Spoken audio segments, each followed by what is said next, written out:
Pero sa kabilang dako, may mga mas malubhang daingding ang mga motoristang direktang tinatamaan ng krisis. Isa sa mga pangunahing transportasyon sa Baguio City ay ang taxi. Mahigit 3,000 registered taxi units ang nag-o-operate sa lungsod. Tulad ng mga pampasaherong jeep, dito rin umaasa ang ilang residente at turista upang maihatid sa kani-kanilang destinasyon.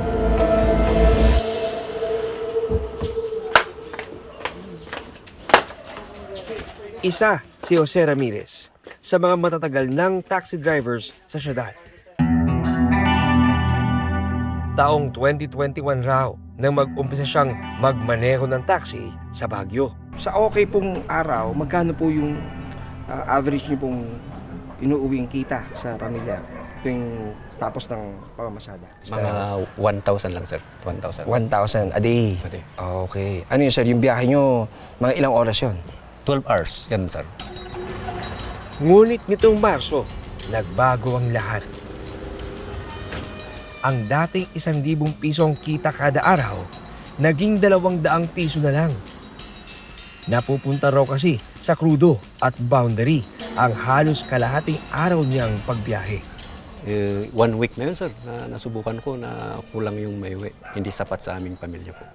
Talo. Talo talaga po. So, kumbaga parang sumatotal sa 1 linggo, biyahe, lugi pa. Yung maipon sana sa 1 linggo, kulang parang yung sa dati na hindi tumaas yung crudo, 1 araw sana yun. Dahil dito, napilitan si Jose na tumigil muna sa pagmamaneho. Kinausap niyo ba yung asawa niyo? Paano niyo sinabi na titigil na po kayo sa pagka-taxi? Inabot ko na siya ng 200. Ito na lang ang kita ko. Kung minsan di ko po maiabot yung kasi mahiya ako sa kanya na walang kita. Kaya ano yan? Wala kang kita, di ano na lang, hinto muna. So, Sa ngayon, tumatanggap muna si Jose ng mga nagpapagawa ng sirang appliances tulad ng ref, washing machine at iba pang gamit para matustusan ang pang-araw-araw na gastusin sa bahay.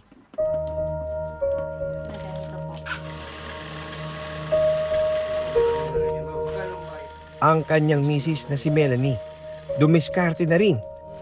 Buhat nang tumigil si Jose sa pagmamaneho ng taxi.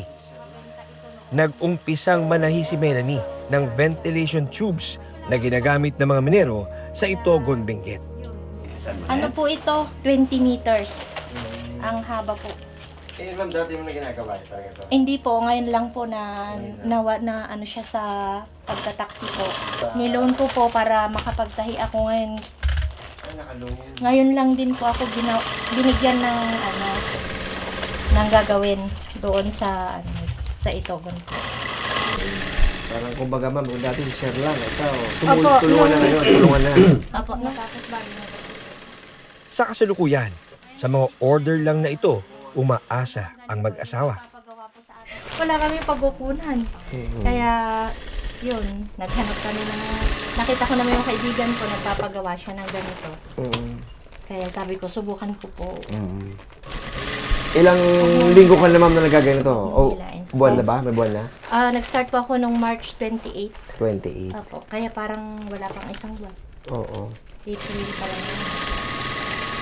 Tapos nakagawa na po ako siguro ng 80. Sa presyong 100 kada rolyo, na iraraos na raw nila ang pang-araw-araw na pangangailangan.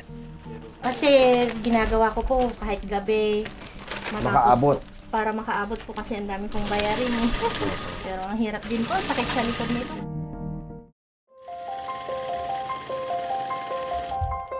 Katuwang din ni Melanie si Jose sa paggawa ng ventilation tubes. Matapos tahiin ni Melanie ang mga trapal, si Jose naman ang nakatokang magrolyo nito. lalong mahirap yung wala yung ganito, yung parang blower.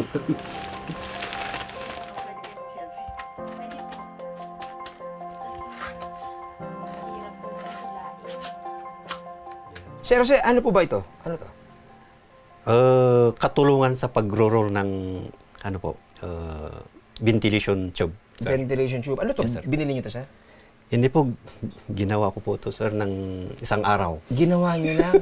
Parang isang araw din sir kasi naghanap ako ng ano dyan, yung mga tira-tira na kahoy. Opo. Hinahanap ko din to sa mga gamit ko dyan. Meron din. Kaya parang ganun. Saan kayo nakakuha ng idea ng ganito? Ano lang siya, parang iniisip ko na paano kayo mag-roll ng kambas na para madali ka ako. Kaya yun. Naka-idea lang kayo? Idea lang po. Sa gitna ng pagbabago, hindi nawala kay Jose ang kanyang sipag at talino. Nakagawa kasi siya ng simpleng contraption, isang aparatong nagpapadali sa pagrorolyo ng ventilation tubes.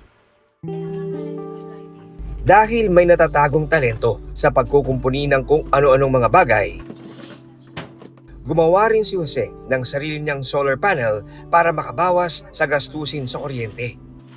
Ito yung setup ng solar panel para makatipid sa ilaw. Sana kung kasi nabalitaan ko na tataas round yung ano, yung ilaw, Kuryente. yung kuryente. Yung kaya yun, bumili ako ng ganito, yung solar charge controller.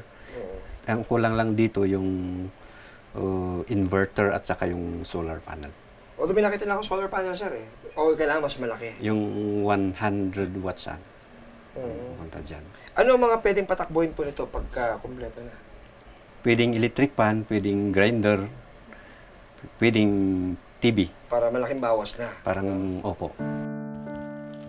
Bilang padre di pamilya, hindi madaling tanggapin para kay Jose ang sinapit niya sa pagtigil sa pagmamaneho. Talagang mahirap, sir. Kasi basta hindi ko masabi yung hirap na sa walang kakakitaan. Dahil sa ano na yan. Masakit din bilang tatay. Masakit talaga, sir.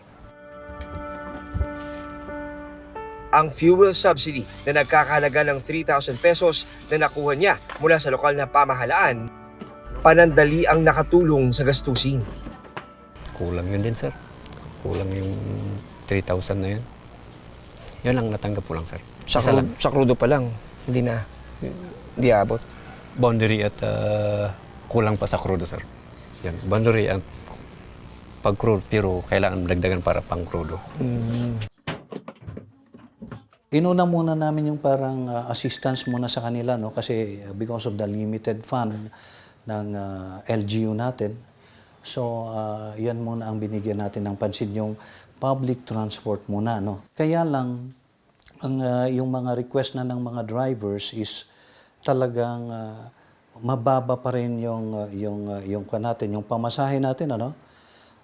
Hindi nagtataas despite na may mga proposals sila sa LTFRB. It is a given fact na ang gasolina dito mas mataas compared sa lowlands. There are logistical factors why the gasoline here is higher or more expensive. Yung normal days natin, kwan pa nga, it can be up to 5 to 10 peso higher compared sa lowlands.